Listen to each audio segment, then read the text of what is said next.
میرا امیر سنت کی بارگاہ میں سوال عرض ہے کہ چوری کا موبائل حلال پیسوں سے خریدنا کیسا ہے؟ برائے کرم میرے اور میرے والدین کے لیے دعائیں مغفرت فرما دیں۔ حرام اور جہنم میں لے جانے والا کام ہے۔ چوری کا مال کنفرم ہے کہ چوری کا مال ہے تو بھی، اور گمان غالب ہے کہ چوری کا ہے تب بھی اس کا خریدنا یہ گناہ ہے۔ یہ چوری کا مال یعنی کتنی بڑی حکمت بھی ہے اس میں۔ چوری کا مال اگر خریدنا جائز ہوتا پھر تو چوروں کو بڑی تقویت مل جاتی کہ تو نیک لوگ بھی خرید لیں گے، علماء بھی خرید لیں گے، سب خرید لیں گے۔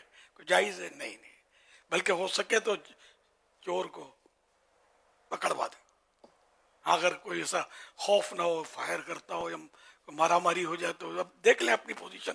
پر چور کو یوں مدہا کھاڑے کان نہیں کرنے ہوتے کہ یہ معاشرے کا ناصور ہوتے ہیں۔ اتنا مطلب لوگوں کو یہ لوگ پریشان کر رہے ہوتے ہیں، چور ڈاکو، یہ اسکوٹریں چھین رہے ہیں، موبائل چھین رہے ہیں، یہ کیا نہیں کر رہی ہے۔ ڈاکو اور چوری فرق ہے، ملتا جلتا ہے۔ چوری وہ ہوتی ہے کہ انسان اپنا مال احتیاط کی جگہ چھپا کر رکھے اور کوئی چھپ کر اس کو ناحق لے لے، یہ چوری ہوئی، یہ چوری کی تعریف ہے۔ اور ڈاکو وہ ہوتا ہے کہ سرے عام وہ چھینتا ہے۔